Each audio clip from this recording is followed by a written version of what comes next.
Well, my friends, shall we begin our little session this morning? Yes. So let's begin by taking together 3 deep and conscious breaths.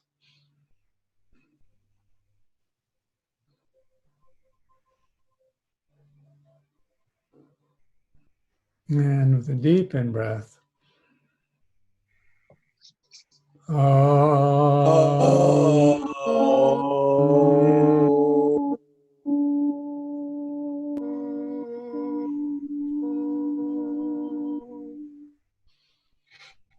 Shanti, shanti, shanti.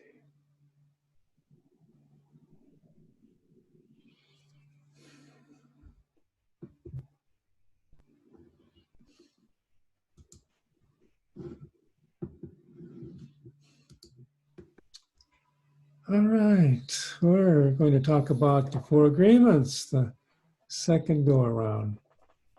The format is we'll go over each of the 4 agreements briefly, and then we'll look at the commentary by Don Ruiz. The first agreement is be impeccable with your word. Does everyone understand what impeccable means?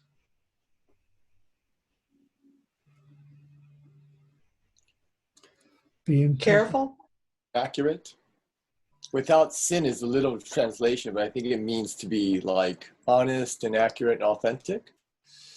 Right. To be impeccable is to be without any hint of lack of truth, without even the smallest implication other than what the truth is as you know it.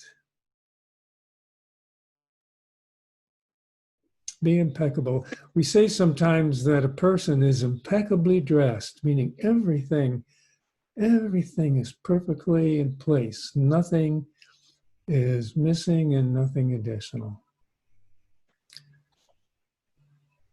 Second agreement is don't take anything personally. Of course, most of us take most everything personally, don't we? That was personal. Yeah. Yeah, we take things personally. I know I do. In my interactions with people, sometimes people are just being who they are. They're saying the things that they say, acting out their own script in life, and yet somehow I take it personally. I don't take anything personally. Third agreement is don't make assumptions. And the most frequent assumption we'll often make is we'll do something and expect some result from what we've done. Don't assume that. Don't make assumptions. And the fourth agreement is always do your best. In other words, step back from what you've done and see that it was your best, and let go of any judgments on yourself, self-deprecations. So be kind to yourself, be compassionate with yourself, and know that you always do your best. Those are the 4 agreements. Got it? Mm-hmm.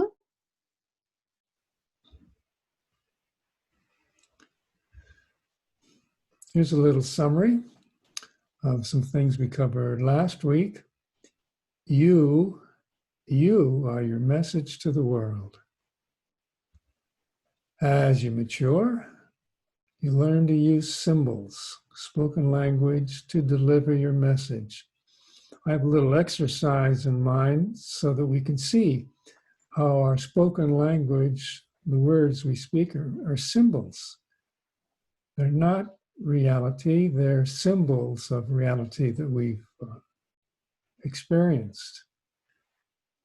And we use those symbols to deliver our message. Humans who take care of you, when you're kids, teach you these symbols.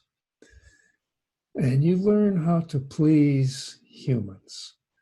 when you're a kid. That's really important. How to please your mom, your dad, your siblings, your friends. Learn how to please them so you'll be loved. And you agree with those humans around you what is good and what is bad. Actually, you agree with the humans around you who taught you the symbols, that all those symbols represent reality. So part of the reality that we seem to experience is good and bad, and we agree with the humans. Teach us what is good and bad. All right, so here we go. In the beginning, Sam, I know you're going to appreciate this. Mhm. We are domesticated the same way that a dog, a cat, or any animal is domesticated. And we're domesticated for several reasons. One, our parents want to be able to live with us Mhm. and not have us be more disruptive than they desire. So how do they domesticate us? Through a system of punishment and reward. With an animal, the reward is some food. With humans, we are told we are a good boy or a good girl when we do what the grown-ups want, or a bad boy or a bad girl when we don't. So the humans get our attention. They teach us what symbols mean. They teach us about behaviors that are good and bad. And if we do what the grown-ups want, we're good. Otherwise, we're bad. That's the punishment. Now, here's something interesting, and this is tough for little kids. Sometimes we are punished without being bad. Mhm. You know, the humans around us say bad, and yet we think we were good. We tried our best to be good, and we're punished being bad. So the signals get mixed up and the symbols get mixed up. Furthermore, sometimes we are rewarded and we weren't good without being good. So the symbols require some interpretation, and we have some confusion about them that we have to deal with. We want to please people. We start trying to please people out of fear of punishment and fear of not getting our reward, good boy. I know for me, to hear my mother say, good boy, Steve, was a beautiful reward. I look forward to that. And maybe she wouldn't say bad boy so much, but withholding of not saying good boys, like a punishment. We try to be good because bad people don't receive rewards, they are punished.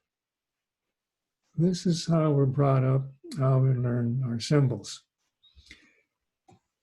We don't have the opportunity to choose our beliefs when the humans are teaching us. We're told what to believe and what not to believe. The people we live with tell us their opinions, what is good and what is bad, and we believe it.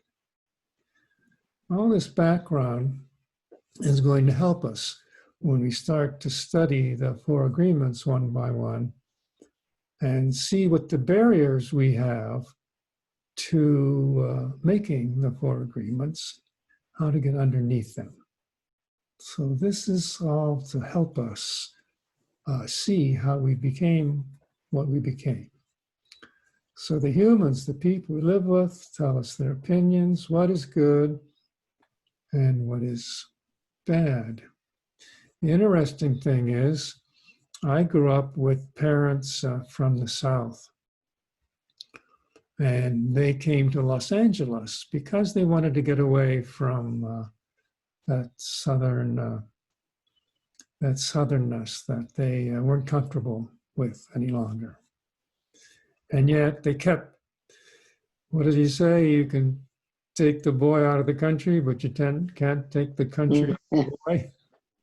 Yeah.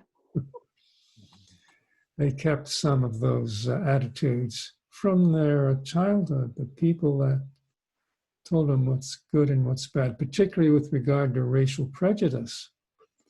And I remember then my father, throughout my life, grew. When I was a young man, he had certain racial opinions that I was surprised he had. And later on in his older age, he told me, I'm not really proud of some of those opinions that I got when I was a kid. They're still within me. I'm not ashamed of them, but I'm just not proud of them anymore, and I don't act on them anymore. So we get those opinions from the humans. We're told what is right, what is wrong. We're told what is beautiful and what is ugly. What's beautiful, what's ugly? Trees are beautiful, flowers are beautiful. Some things are ugly. Just like a computer, all that information is downloaded into our heads, and we are innocent. We believe what we hear. We agree, and the information is stored in our memory. Everything we learn goes into our mind by agreement. So if we didn't agree with something, it wouldn't go in our mind if we disagreed. It stays in our mind by agreement.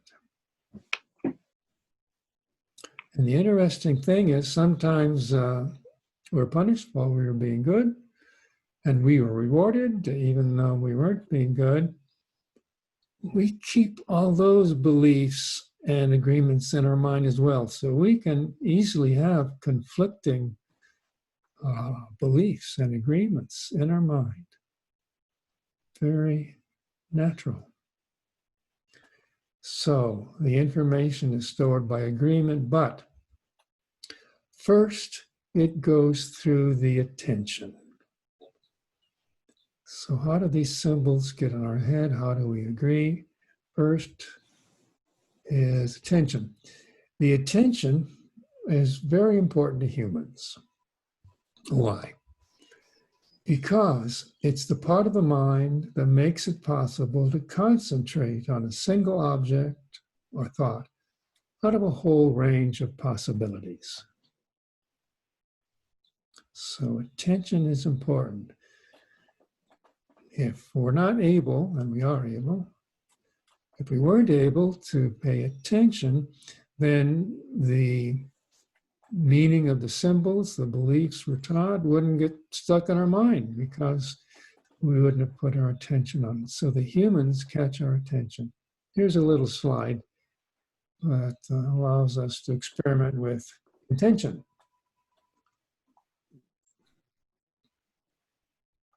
To what is your attention drawn here?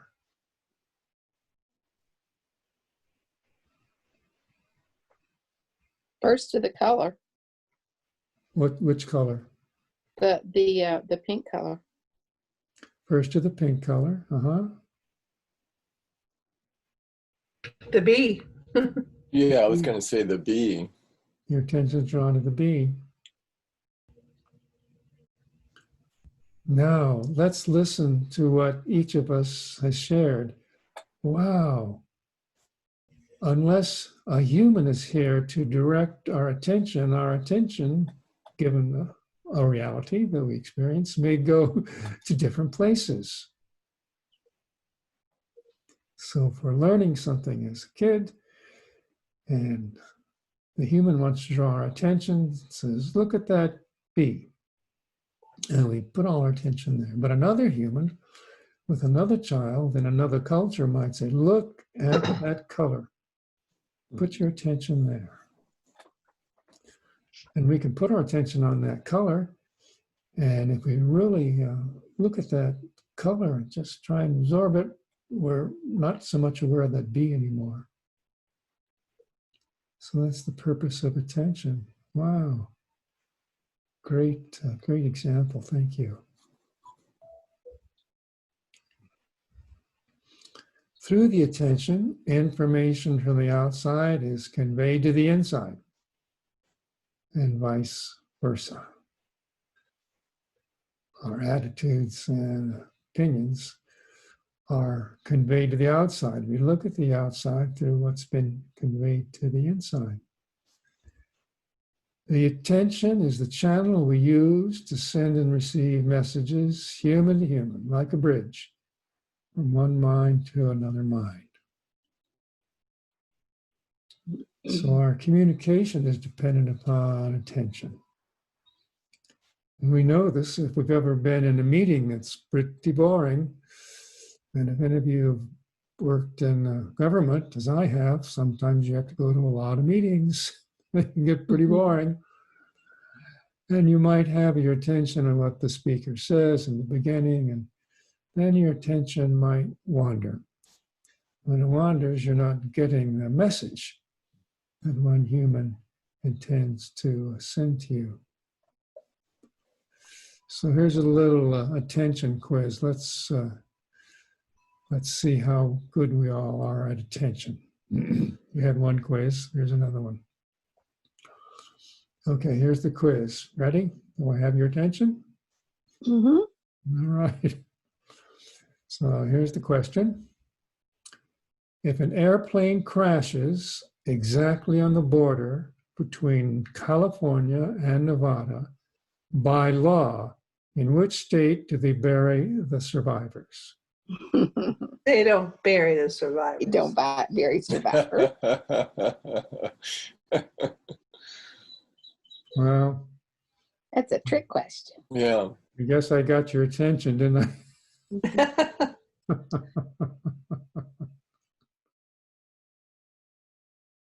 Also questioned my geography. I wasn't sure Nevada and California had a border.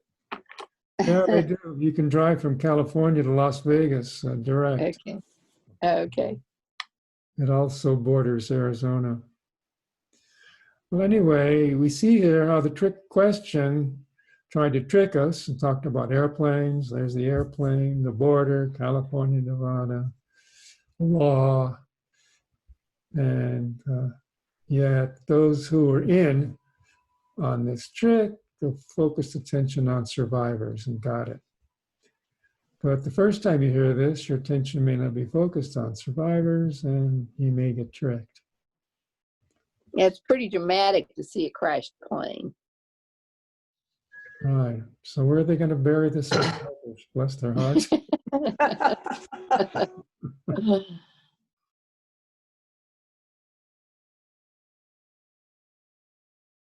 We open the bridge of attention with sounds, signs, symbols, touch, with any event that hooks the attention.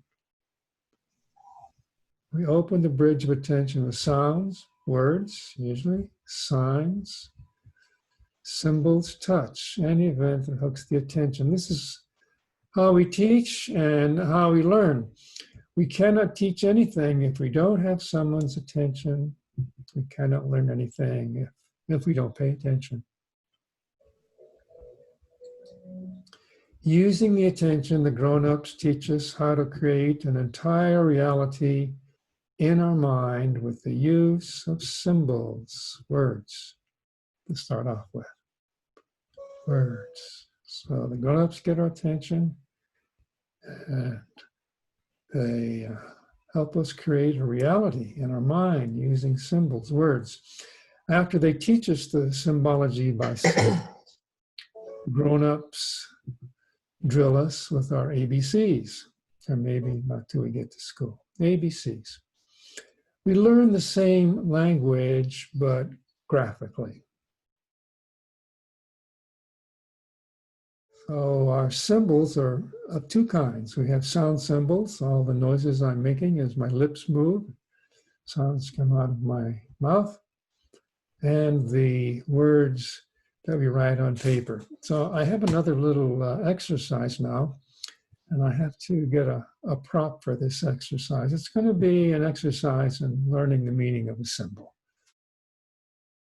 Let me go get the prop. There we go. Okay. Just for fun. Everyone see this?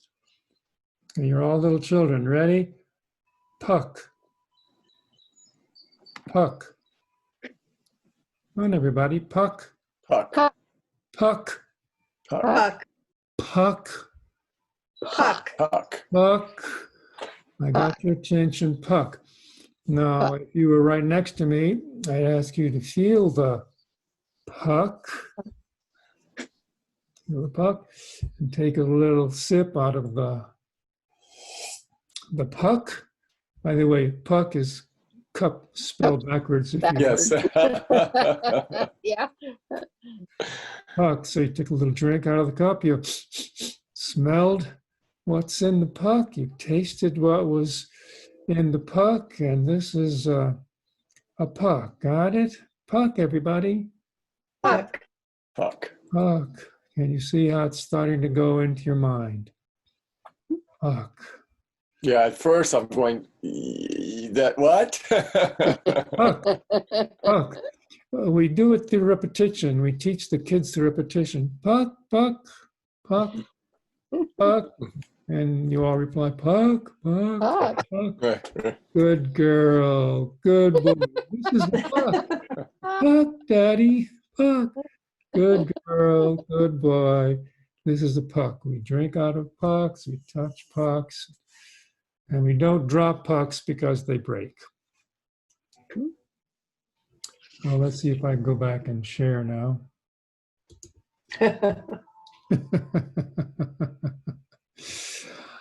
Children, you've remember your mom and dad taught you about the puck?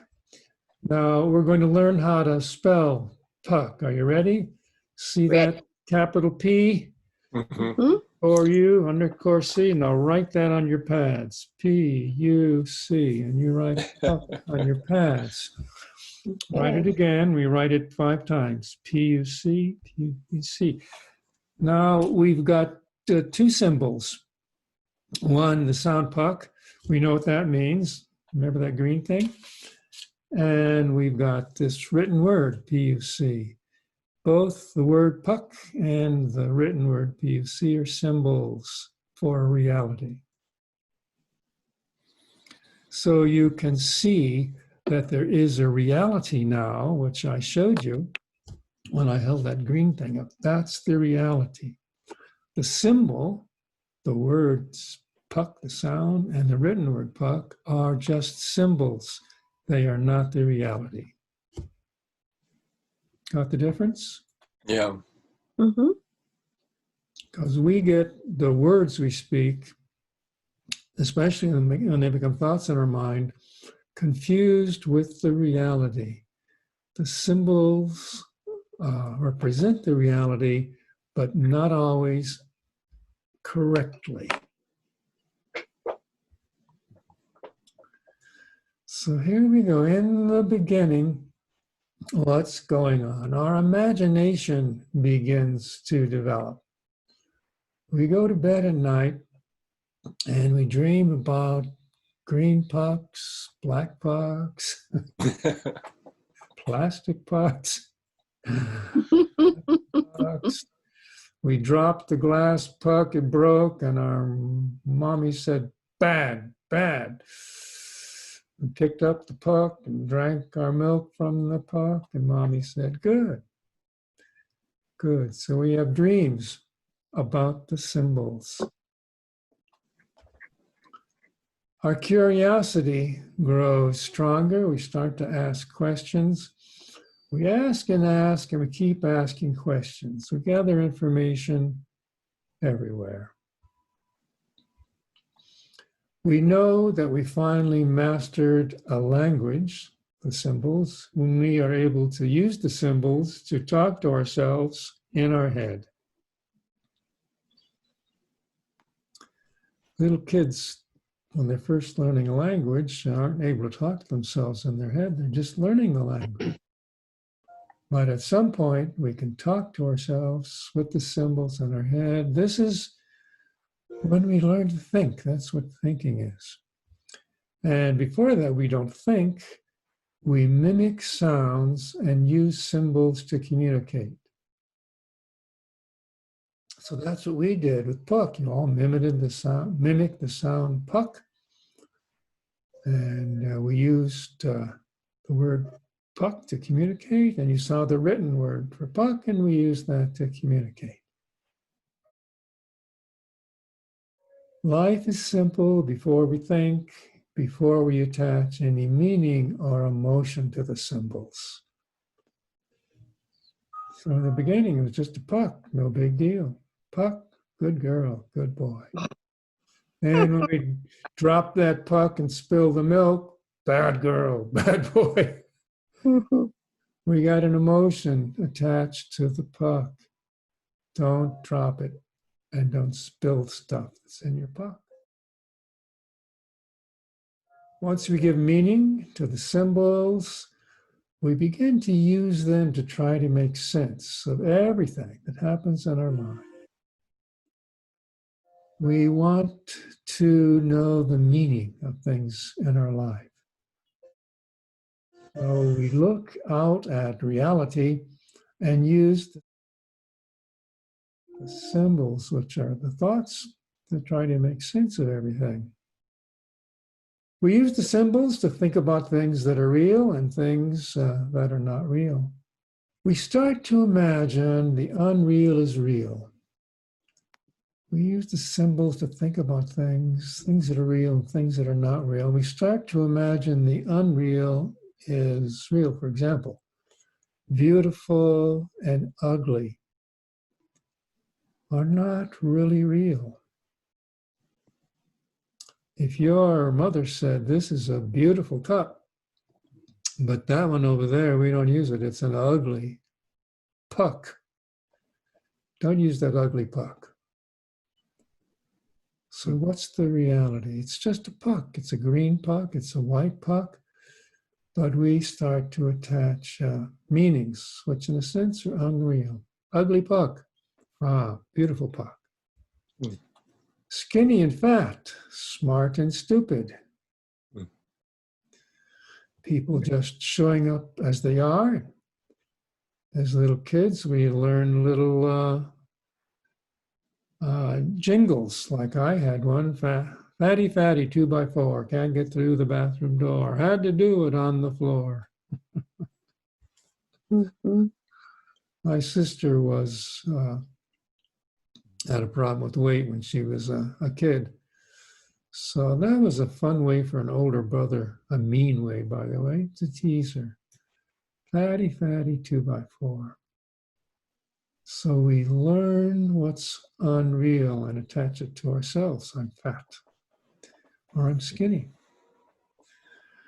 We use the symbols, words. Your mother says you're smart, or your father says you're stupid, and we attach those words to ourselves, unreal. We're just repositories of things we learned and picked up. Smart and stupid are, in a sense, unreal symbols.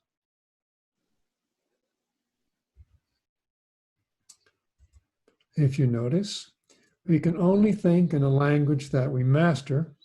For many years, I spoke only Spanish.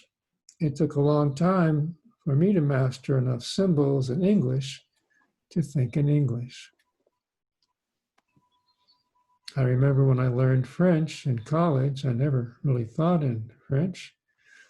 I was in France later on and began to practice my college French.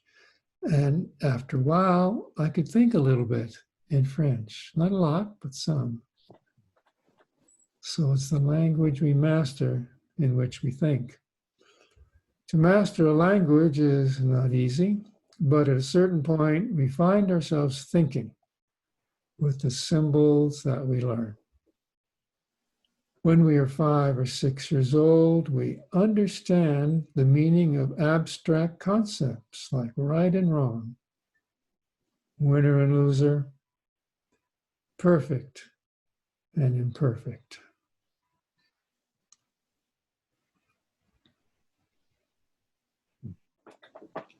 There's that great line, nobody's perfect, which I've often heard people say to make an excuse for some action or some attribute that they have.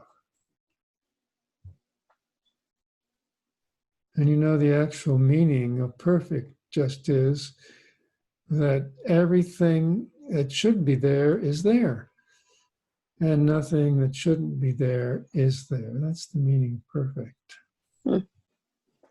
Can you give us an example of something like that? Sure, me, I'm perfect. Everything that is here within me ought to be here. And it is here. All the things that shouldn't be here aren't here. I just have the things that ought to be here. So in that sense, I'm perfect.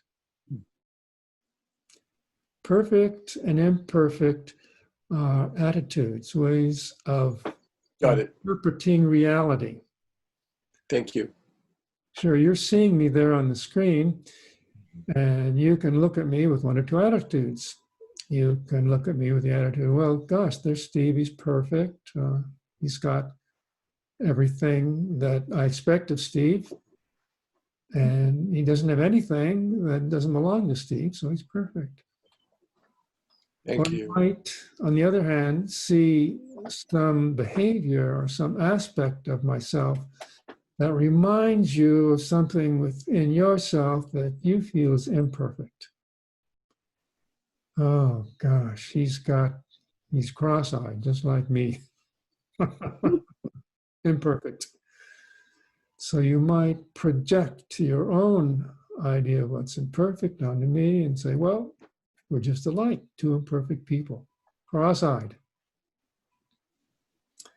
These are just judgmental things. Same thing with winner and loser.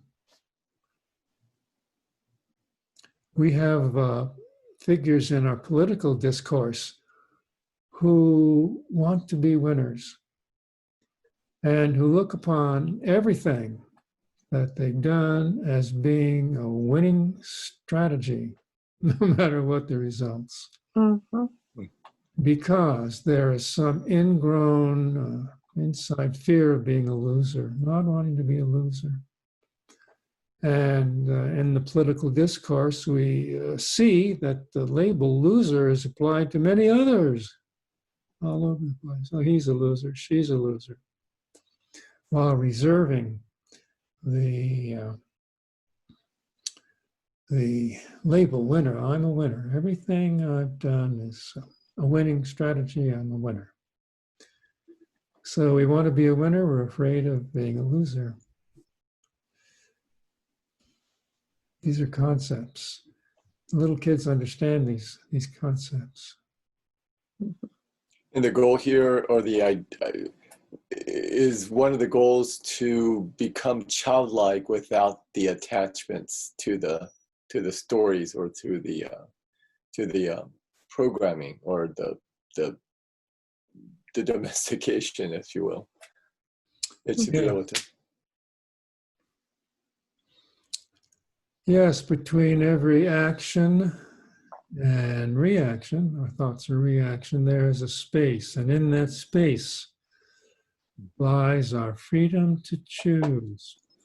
We don't have to choose the natural reactive beliefs that got put inside of us as symbols during our lifetime, what's right and what's wrong.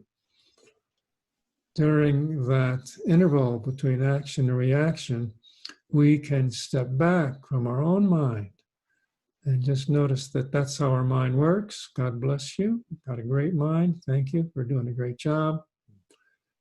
And we may or may not want to go along with the labels that our mind offers up because they're abstract.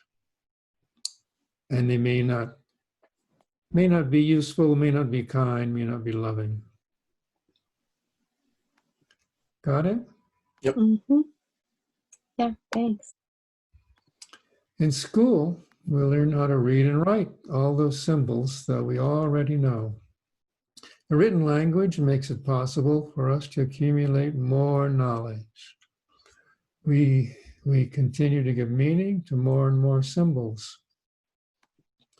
So what's in our head, the words and the written language, we're going to call knowledge. And we accumulate knowledge in our head. Knowledge has a relation to reality, but it's not necessarily one-to-one. It's the best we can do to attach symbols to what we've experienced or what we think about. More and more symbols, we give meaning.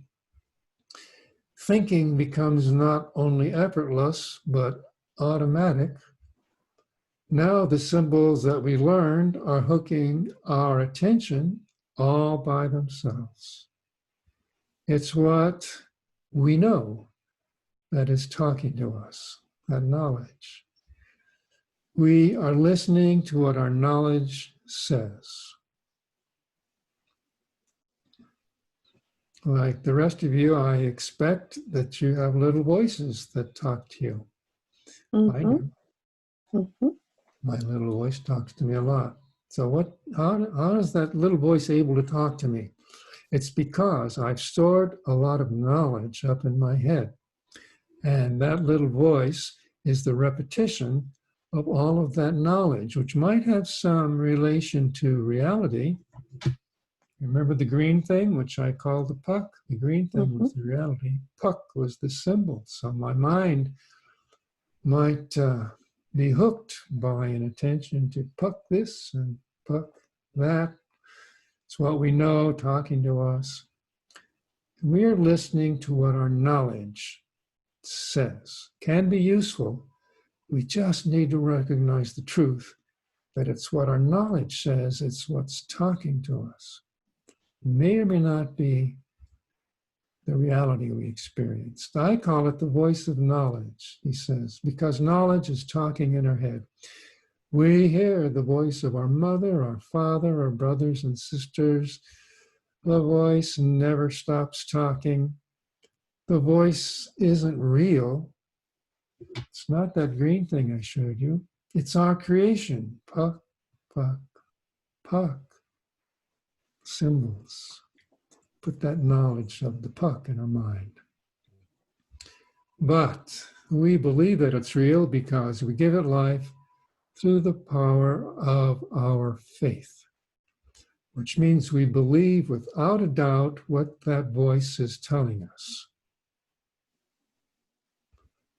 This is when the opinions of the humans around us start taking over our mind.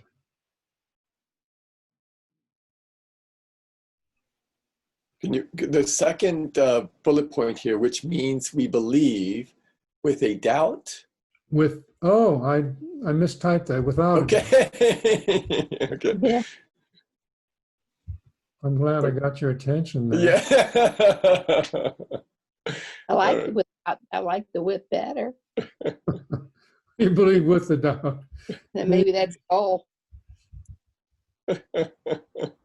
Maybe this is a Freudian slip. Yeah, I think so. Maybe we need to believe, that's okay, but always with the reservation of a doubt. What the voice is telling us. Thank you. Yeah, good catch. Anyway, for most of us, we believe everything in our all those symbols in our mind and give it life. Through faith, we believe it. And of course, with this work that we're studying here, we're learning how to interject, when appropriate, a doubt when the voice is telling us something. All those opinions of the humans around us, which may be taking over our mind. It's easier to see in others when the base of symbols is talking.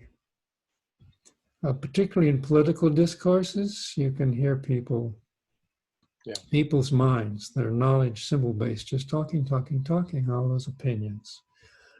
And you hear them talking adamantly, no doubts whatsoever. Yeah, it's very much, when I get out of my head, get out of my thoughts and into the body, I'm so much more at peace. When I feel the felt sense instead of the story, it's so much more peaceful, so much more, alive, if you will, and then connect to the universal human resources that we already are, that we forgot, right? I had a conversation with a family member who's of a different political persuasion than I am yesterday on 4th of July. And what was speaking to me was the voice of knowledge of this dear family member. In a sense, it wasn't who she really is. It was that voice of knowledge, which she believed without a doubt. And she was somewhat offended that I never spoke up and said that I agreed with all of her voice of knowledge inside her. Whereas her voice of knowledge, my voice of knowledge was not in agreement. So I pretty effectively kept my peace and my silence because we value our family connection. Yeah. What do you think? I'm guessing, I'm just curious, what do you think the feelings and needs were behind her story?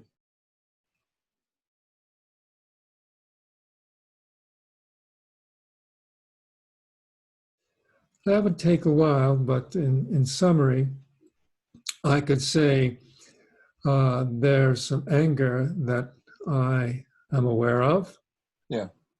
And there's a need for security that I am aware of. Yeah. So I can think about that later on. Yeah. When my voice of knowledge starts talking to me and complaining about my reaction to that conversation. Yes. And then if we think about it even further, it's really the same needs that we all have here and in our human. Same needs. Yeah. Peace, love, respect, understanding, sustenance, right? Sustainability. It's just each of us has different voices of knowledge that talk to us. Yakety, yakety, yakety, yak. Yeah. So we look at our needs through the lens of our voice of knowledge. Right. And we'll fight for that. Mm-hmm. And that has to do with respect, I think. We have knowledge, and by gosh, that's the way it is. And then conversations come up, and you're all in with that knowledge. It's hard to open your ears and listen to somebody else's knowledge sometimes. We need to close, folks. It's about 10:53. Oh, wow. Thank you, Steve. Too late. Thank you. Let's take 3 nice deep breaths together.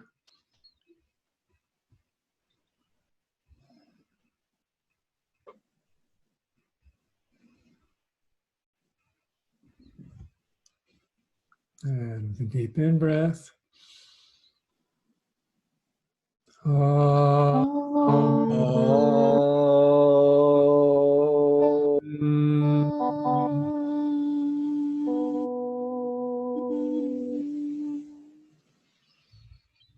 Shanti, shanti, shanti.